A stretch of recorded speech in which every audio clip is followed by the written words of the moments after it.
One evening in February of 1992, a newly married man who lived in a quiet, peaceful neighborhood in Minnesota returned home from work.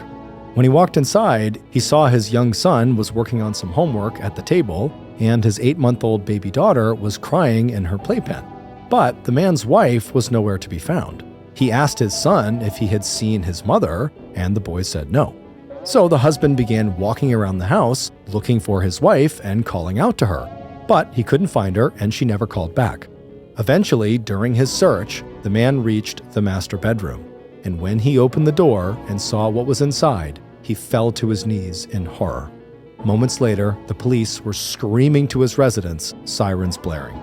But before we get into that story, if you're a fan of the strange, dark, and mysterious delivered in story format, then you've come to the right podcast, because that's all we do, and we upload twice a week, once on Monday and once on Thursday.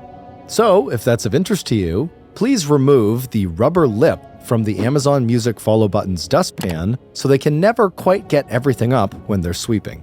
Okay, let's get into today's story.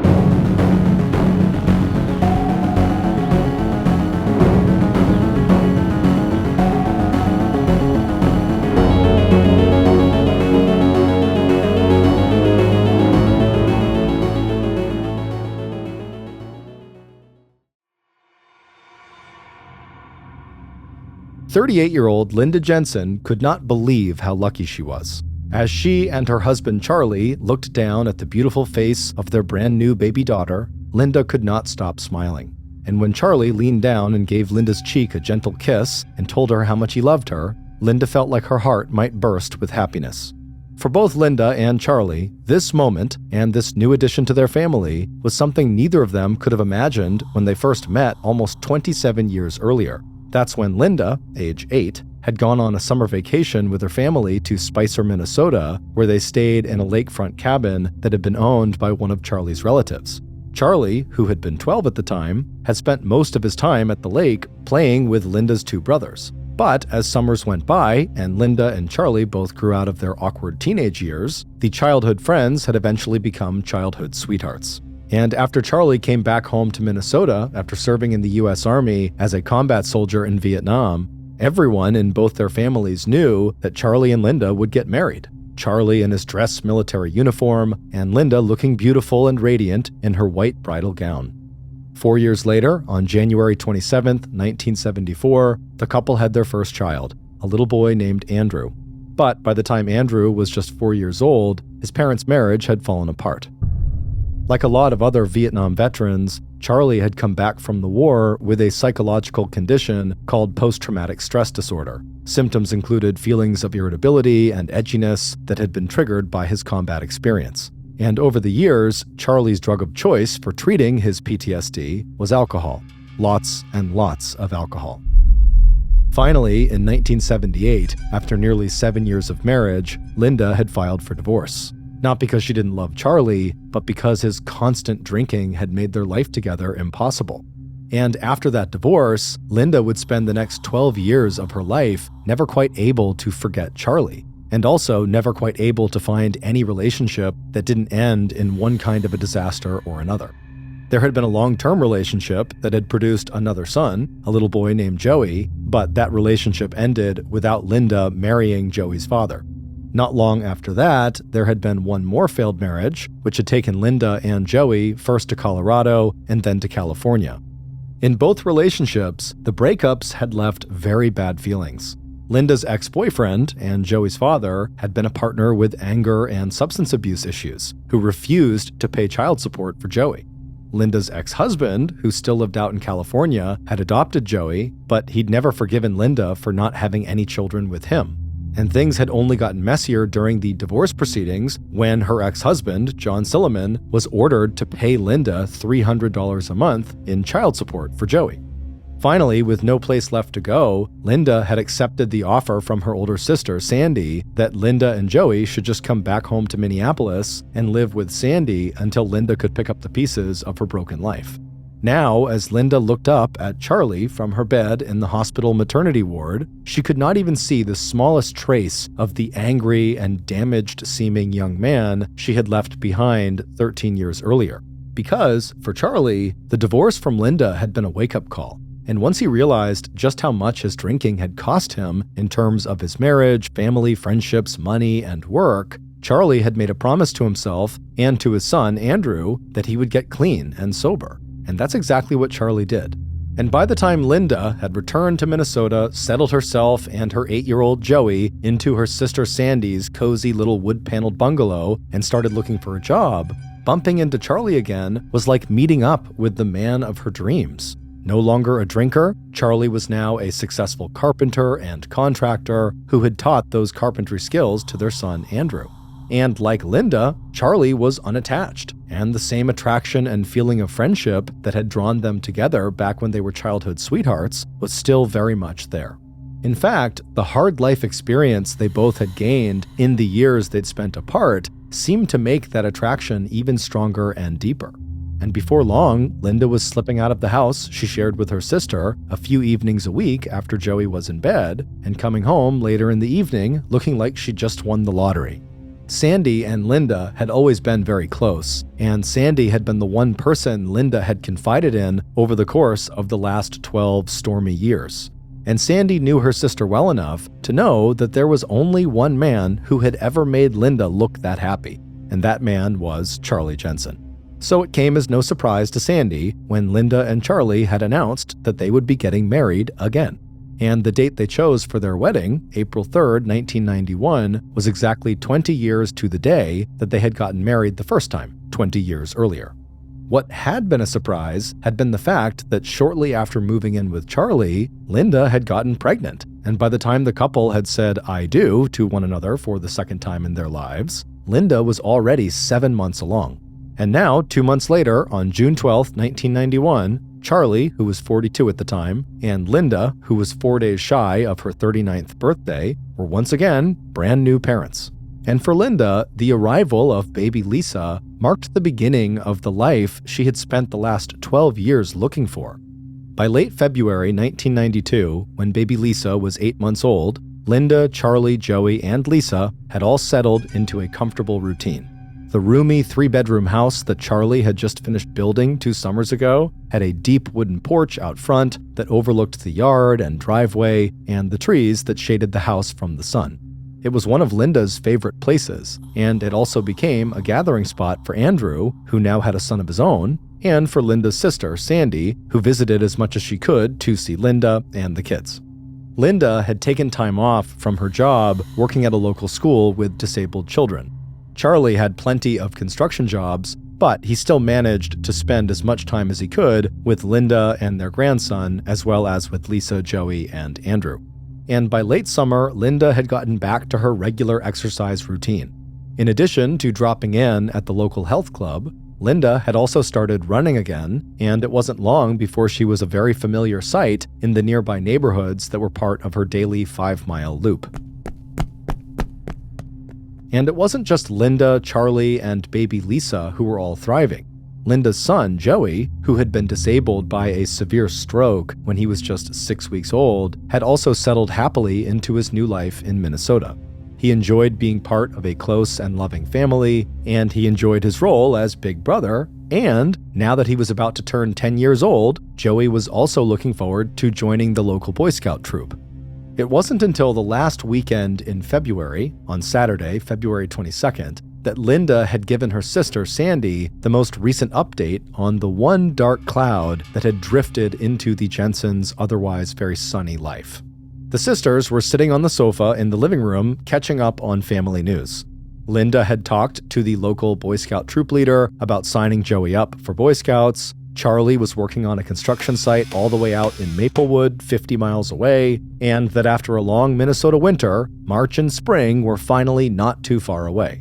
But when the ring of the telephone interrupted their conversation, Sandy immediately noticed the look of strain that flashed across Linda's face. Sandy knew that sometime within the last 2 weeks, Linda had gotten 2 calls from Joey's biological father, Robert Beard. Despite having given up custody of Joey and not paying child support, Robert was now insisting on having longer and more frequent visitation with his 9-year-old son. Linda had left Robert after he had become physically abusive, so Robert's calls and escalating demands had felt very threatening as well as upsetting. But a moment later, Linda's face had relaxed, and she had insisted to Sandy that she, Linda, and Charlie had the situation under control. And by the time Sandy was ready to go, the conversation had veered into memories of the past, and Linda's announcement that Charlie had always been the only man Linda had ever loved. By the time Sandy was hugging Linda goodbye, Linda was joking that the only real problem in her life now were the painful shin splints she had gotten from all of her recent running. And 2 days later, on the morning of Monday, February 24th, that was absolutely true. When Linda woke up that morning and took her first few steps across the cold bedroom floor, she winced as the sudden pain flared up along her shin bones. But glancing at her watch, Linda actually welcomed how fast the pain had cleared her mind because, once again, she had managed to oversleep. After pulling on her sweatsuit over her t-shirt and underwear and checking that baby Lisa was still asleep, Linda hurried into Joey's room to wake him up. Linda had meant to get out of bed when Charlie had kissed her goodbye and left for work at 6:45 a.m., but the last thing she remembered was hearing Charlie tell her that he'd changed baby Lisa's diaper and that he'd see Linda that evening after he got back from Maplewood. Peeking out the window now, Linda saw that it had snowed the night before, which meant that Andrew's outdoor carpentry job would be canceled and Linda would not be watching her grandson that day. Linda was glad that Charlie's job out in Maplewood was indoors, but she also couldn't help thinking how nice it would have been if today had been a snow day for them too. By 7:45 a.m., baby Lisa was awake and had her morning feeding, and Joey, his breakfast toast still clutched in his hand, was climbing onto the school bus and waving back to Linda and his 8-month-old sister. After watching the bus drive off down County Road 15, Linda turned back to the house and walked on sore legs to the front door. She had told Charlie before he left for work, and before she fell asleep instead of getting up, that her shins hurt too much to go running that day, so her plan for the day was just to hang out with the children and enjoy the view through the sliding glass door that led out onto the front deck.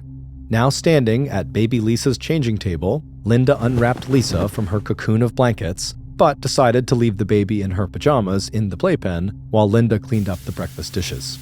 But just as Linda was ready to go back out to the living room and get Lisa dressed for the day, Linda was surprised by the sound of a knock on the front door. The Jensen house was set far enough away from the road with a long enough driveway that the family did not get that many unexpected visitors. But this was Big Lake, Minnesota, population just over 3,000 people, and most people here never even bothered to lock their doors, let alone think twice about opening that door to a neighbor who might need help or a favor. So after leaving baby Lisa right where she was, in the playpen in the living room, Linda dried her hands on a kitchen towel, and with a smile, she walked to the front door. At least she'd have something interesting to talk to Charlie about when he called, as he always did, sometime during the morning from any job site where he was working. It was 9:30 a.m. when Charlie made his first call home to Linda.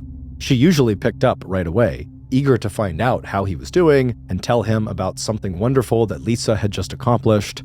Now, frowning a little, he drummed his fingers on the telephone receiver while he waited for Linda to pick up. Instead, the answering machine came on, and so Charlie left a message for his wife, telling her he'd try again later. But after the third unanswered call of the day, Charlie decided to leave work early. Linda sometimes screened telephone calls by letting them go to the answering machine, but if that was the case today, she would have picked up as soon as she heard his voice leaving a message. As he hopped into his truck and drove northwest from Maplewood towards Big Lake, Charlie told himself not to worry. Maybe Linda had decided to take a nap at the same time she had put Lisa down for a nap. Maybe she'd stepped outside onto the front deck to look at the snowfall. And besides, school had let out, so by now, Joey should be home with his mom and baby sister. By the time Charlie walked into his house, it was 4:05 p.m., and the first thing he noticed was the sound of 8-month-old Lisa crying. Charlie immediately yelled out for Linda, but Linda didn't yell back. Dropping his coat onto the nearest chair, Charlie followed the sound of Lisa's crying through the dining room, where he saw Joey doing his homework at a small table near the wall, and into the living room, where he saw baby Lisa in her playpen, still in her pajamas, her face red and wet with tears. Even as Charlie picked Lisa out of the playpen and stepped over to the foot of the stairs to call his wife's name again, he knew something was wrong. Linda would never have let Lisa stay in last night's pajamas for the entire day. And again, when Charlie did not get a response from Linda, he put Lisa back down inside of the playpen and automatically began a search of the house for his wife. Joey had seemed uncertain when Charlie asked whether Joey had seen his mom, so telling Joey not to worry, Charlie started his search in the laundry room in the basement where Linda would have been out of Joey's sight. But by the time Charlie left the empty basement to check the upstairs bedrooms, he wasn't even trying to act calm. Taking the stairs two at a time, the question went round and round in his mind. What on earth could have happened to his wife? But not even Charlie's worst nightmares could have prepared him for what was inside of the bedroom that he and Linda shared. When he pushed open the bedroom door, the first thing he saw was a bundled up white quilt on the floor at the foot of the bed. Only it wasn't just a quilt. Peeking out from the folds of the material, Charlie could see Linda's shiny dark curls and her long, bare, slender legs. And in the middle of the quilt, at the center of a dark red stain, Charlie saw the wooden handle of one of the kitchen knives he and Linda kept in a butcher's block on their kitchen counter. Falling to his knees on the floor next to Linda's body, Charlie reached out and pushed a fold of the quilt down so he could see Linda's face. And that's when Charlie knew that the woman he had loved ever since they were both children was dead. A few minutes later, and the circular drive in front of the Jensen's two-story house had started filling with emergency medical vehicles and deputies from the Sherburne County Sheriff's Department. Charlie's 911 call had summarized everything the newly widowed husband would be able to tell police about his wife's murder. Quote, "My wife is dead. I just got home and my little boy is here, and I checked in the bedroom and she's been stabbed. I've got 2 kids here. My God, what's happened?" As medics entered the house and confirmed that Linda was dead, deputies from the sheriff's department got busy putting yellow crime scene tape up around the perimeter of the Jensen's house. They also began spreading out into the rural neighborhood to see if anyone in the area might have seen or heard anything unusual that day. Knowing they had a homicide on their hands, the Sherburne Sheriff's Department immediately contacted the Minnesota Bureau of Criminal Apprehension, located 47 miles southeast in the city of St. Paul. Soon, along with state investigators, the Sherburne Sheriff's Department would also get help from law enforcement in Benton and Stearns counties, along with help from the nearby cities of St. Cloud and Elk River. But even before those outside agencies had arrived in Big Lake to help conduct interviews and process the crime scene, investigators with the sheriff's department had already come to some of their own conclusions about the murder.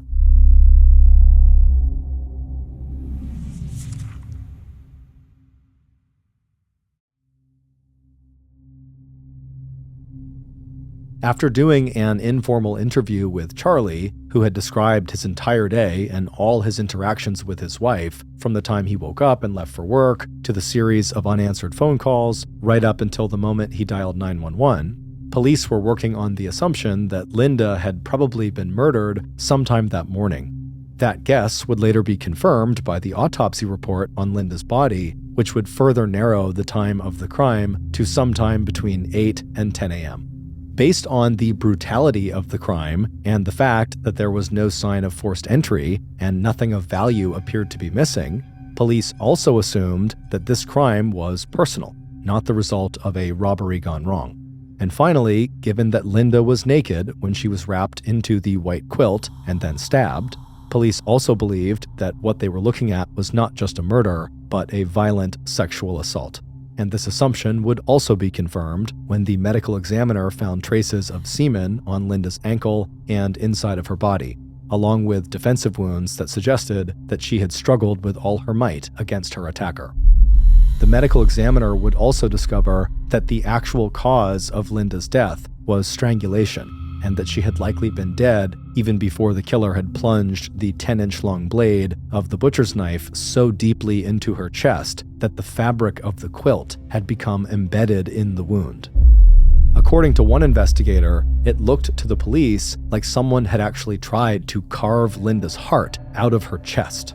and Linda's sister, Sandy, would later remember the medical examiner telling her that along with the surface bruises, scratches, and deeper bruising to her sister's body, there was a single dried tear on Linda's cheek. But unfortunately for investigators, even though they had lots of details about how Linda had died, they did not have many clues about who might have committed the crime.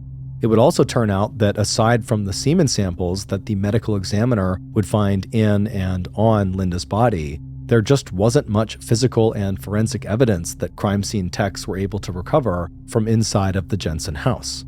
Whoever had raped and killed Linda had stripped the sheets, which may have contained hair, blood, and skin tissues, and taken them away with them. According to Charlie, the only other items that appeared to be missing might also have contained DNA evidence: the t-shirt and underwear that Linda had been wearing that morning and that she was probably still wearing when she was attacked. The first obvious suspect in Linda's murder was her husband, Charlie Jensen.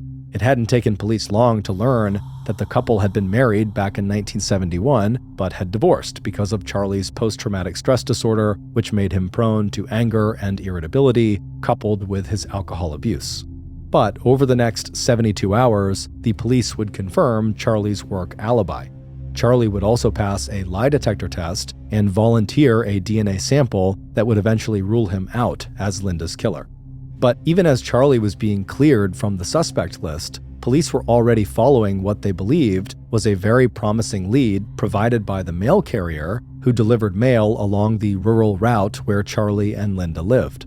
According to the mail carrier, when she had arrived at the Jensen house at 11:30 a.m. on Monday, February 24th, the day of the murder, she saw a white male in a copper-colored pickup truck pulling out of the Jensen's driveway.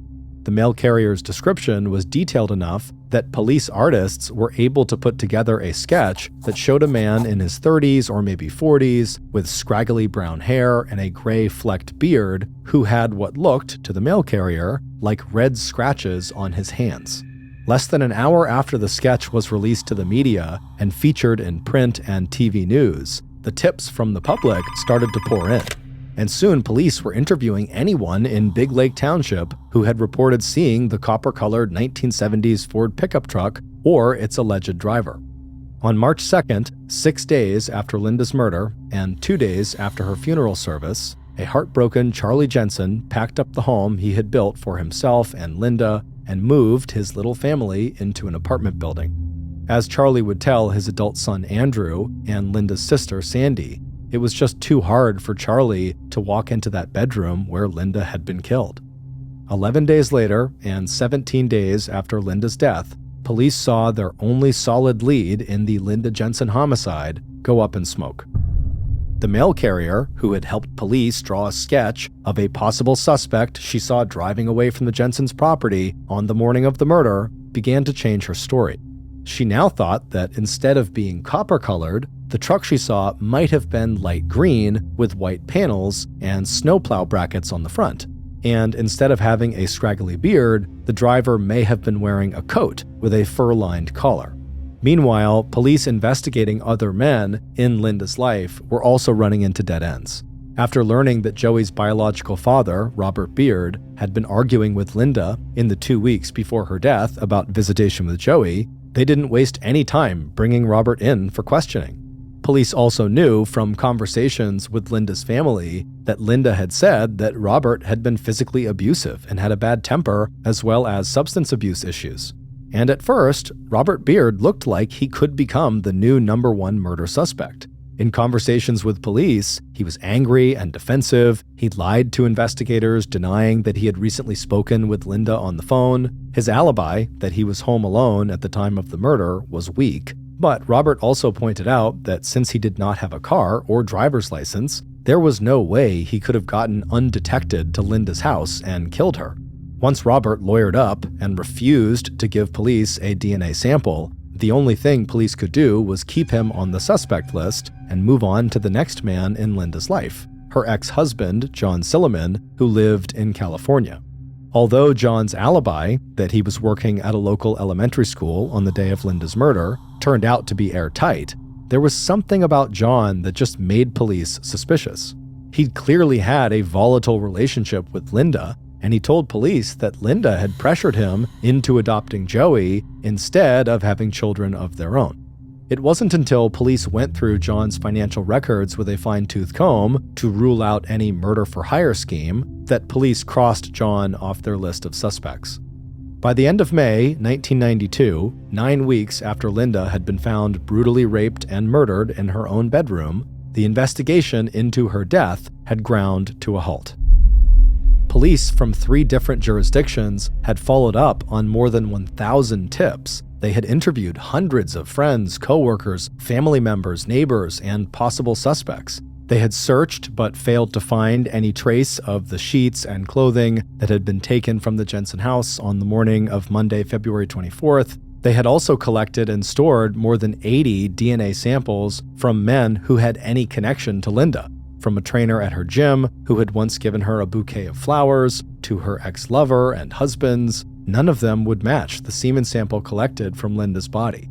But while investigators may have quietly and reluctantly shelved the murder book on Linda Jensen, there were 3 people in Linda's life who absolutely refused to let the case go completely cold.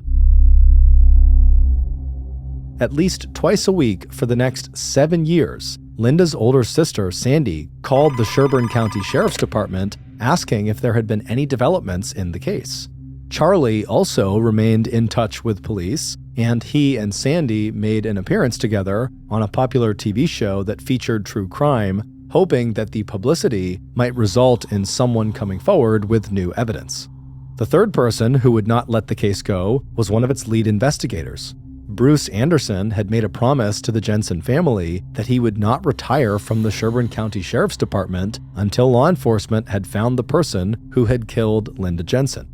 Like Sandy, Deputy Anderson was convinced that someone out in Big Lake Township held the key to solving this homicide, that someone had information that they might be holding back or that they didn't realize was important. Even after all the leads seemed to dry up, Sandy, Charlie, and Deputy Anderson had one strategy left. They all urged law enforcement and the media to ask again if anyone could remember anything that might turn out to be related to the murder. But it wasn't until the early summer of 2000, more than 8 years after Linda Jensen's murder, that police finally got the tip they needed to break Linda's unsolved homicide case wide open. By then, Bruce Anderson had been elected sheriff of the Sherburne County Sheriff's Department, a position that gave him the authority to call for the creation of a special cold case task force of state and local law enforcement whose job would be to reopen the investigation into Linda's murder. The new round of publicity, along with a $20,000 reward for information leading to the arrest and conviction of Linda's killer, was enough to get people, once again, talking and thinking about the unsolved homicide that had terrified the residents of Big Lake back in 1992. And on a mild day in June of 2000, the Sherburne County Sheriff's Department got a visit from a woman named Angela Hennon. The renewed interest in Linda Jensen's murder and Sandy's pleas through the newspapers for everyone to search their memory for anything that might shed light on her sister's murder had finally struck a chord. And after 8 years, Angela was finally ready to give police the man that she had long suspected of hiding a very dark secret. What police found out when they followed up on Angela's tip would send shockwaves throughout the state of Minnesota. And based on that information, here is a reconstruction of what investigators believe really happened to Linda Jensen on the morning of Monday, February 24th, 1992. The knock on the front door of Charlie and Linda's house was so not expected that Linda almost dropped the plate she was holding into the open dishwasher. But even though she was surprised to have a visitor this early in the morning, it never occurred to Linda not to answer the door, especially since another loud knock might wake up 8-month-old baby Lisa, who had fallen asleep in the playpen in the living room. So, after wiping her hands dry on a kitchen towel and zipping the top of her tracksuit all the way up to her chin, Linda pushed her hair back from her face and walked out to see who was coming to call. Even as she started to peer out one of the front windows, Linda recognized the voice calling to her from outside. A moment later, and Linda's visitor was stamping the snow off his boots before stepping through the open door. But even as Linda closed the door behind her visitor and apologized for how untidy her house was, Linda's killer was hardly listening. Instead, he was drinking in every detail of Linda's appearance. He had been watching Linda for such a long time, but until now, he had never really been alone with her, never really had a chance to let her know how he felt about her. He wanted to ask her if she was planning to go for a run that day, and he wanted to tell her how much he always looked forward to seeing her jog past the house where he lived with his wife and 4 kids. But before he could even find a way to put his proposal to Linda, he could see that she had stopped smiling and had even taken a few steps backward. And now she was asking him what he was doing there, because now really wasn't a great time after all for her to have any company. And if this was about Joey, she'd rather talk some other time when Charlie was there too. But before Linda could get any further away from him, the killer reached out his hand and grabbed her arm. And as soon as he did that, he knew it didn't matter how Linda felt about him or what Linda wanted. What mattered was what he wanted. And after a short but violent struggle, the killer had Linda right where he wanted her. Upstairs in the master bedroom, all her clothes stripped off, her dark curly hair spread out on the bed under him, looking just as she looked in all of his fantasies, right down to having his hands wrapped around her slender throat, squeezing as hard as he could until finally she stopped struggling and lay still. Once Linda's killer was finished, he bundled her body inside of a clean white quilt and pushed her down onto the floor at the foot of the bed. Still breathing heavily, the killer straightened his own clothing, then left the bedroom and went down to the kitchen. On the counter, next to a jar of red and white candy canes, he saw the butcher's block with its collection of kitchen knives. Grabbing the wooden handle of the largest knife, Linda's killer hurried back upstairs to the bedroom. Looking down at Linda, lying on her back with the quilt wrapped around her, all he could see of her body was the top of her head, and her slim legs from the knees down, her heels resting lightly on the floorboards. Straddling Linda's midsection, the killer raised the knife and began stabbing at Linda's heart, over and over again, until finally plunging the knife through the center of her rib cage with so much force that it pinned the quilt into Linda's chest. After hauling himself back up onto his feet, the killer turned to the bed and stripped off the sheets and gathered up Linda's torn t-shirt and underwear. Rolling everything into a ball, the killer took one last look around and then left the bedroom, hurried down the steps, picked up his coat from where he had dropped it near the door, and just a few minutes later, Charlie and Linda's neighbor and the leader of the local Boy Scout troop, 28-year-old Kent Jones, was already halfway back to his own house less than half a mile away. In the weeks after Linda's murder, local police would interview Kent Jones after hearing a report that he had seen the copper-colored truck police were looking for driving around Big Lake Township. But during that routine interview, not only did Kent deny knowing Linda Jensen, Kent's wife gave her husband an alibi for the day of Linda's murder. It wasn't until 8 years later that Angela Hennon, who had had an affair with Kent sometime after Linda's death, would tell police that whenever she had brought up the subject of Linda's death, a crime that everyone at the time was talking about, Kent reacted violently. When Angela had asked if Kent had ever met Linda, at first he insisted really aggressively that he had not. But later, Kent brought up the subject himself and told Angela that in fact, he had known Linda. Kent's violent reaction and the way he talked about Linda Jensen had always made Angela wonder, in the very back of her mind, if Kent might have somehow been involved in Linda's death. It would turn out that Angela's suspicions were 100% correct. Not only did Kent Jones know Linda from her inquiries to him about getting Joey signed up for Boy Scouts, he had become obsessed with the beautiful dark-haired woman he'd seen out running several times a week. And he had begun to watch her closely and learn her routines and fantasize about her constantly. When police re-interviewed Kent in June of 2000, Kent's wife contradicted Kent's claim that he had never met Linda.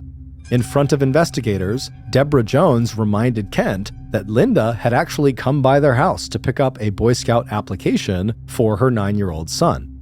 Police also discovered that Kent had a criminal record. He had been convicted of insurance fraud, and in 1995, 3 years after Linda's murder, Kent had been convicted of domestic violence. That charge stemmed from an incident in which Kent's wife was hospitalized for 4 days after suffering a stab wound to her stomach and 2 puncture wounds on her forearm. Deborah would later tell police that the stab wound was the result of an accident, that she had slipped and fallen onto the knife, which was resting blade up in the family's open dishwasher. Although Kent refused to voluntarily give up a sample of his DNA, investigators quickly came back with a search warrant that forced him to provide a DNA sample. Less than 1 month later, the DNA analysis came back with a match. Kent Jones's DNA matched the DNA found in the semen that the medical examiner had collected from Linda's body. On July 25, 2000, 8 years and 5 months after Linda Jensen's brutal murder, police arrested Kent Jones for first-degree murder and sexual assault. 17 months after his arrest, on December 8, 2001, and then again at a new trial 5 years later, Kent Jones was found guilty of those charges and sentenced to life in prison. In 2009, 17 years after Linda's murder, Angela Hennon would collect $18,000 in reward money for giving police the tip that led to the arrest and conviction of Kent Jones. For Charlie Jensen, Linda's death at the hands of Kent Jones has left some scars that will just never go away. Quote, "He took a mother away from her children, a wife from her husband, and a beautiful person away from the world." End quote.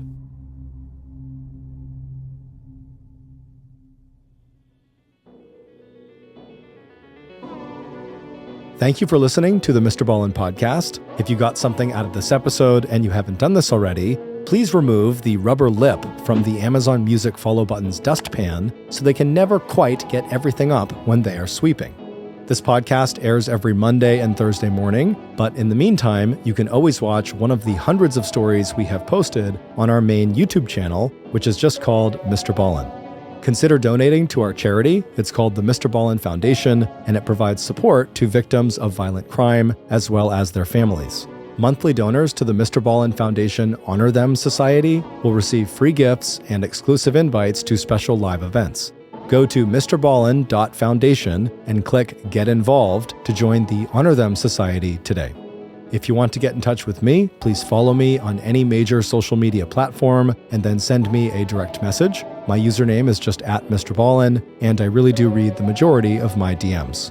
Lastly, if you want to check out our merchandise, join our Discord server, or just see what's going on at Ballen Studios, then head on over to our brand new website, ballenstudios.com. So that's going to do it. I really appreciate your support. Until next time, see ya.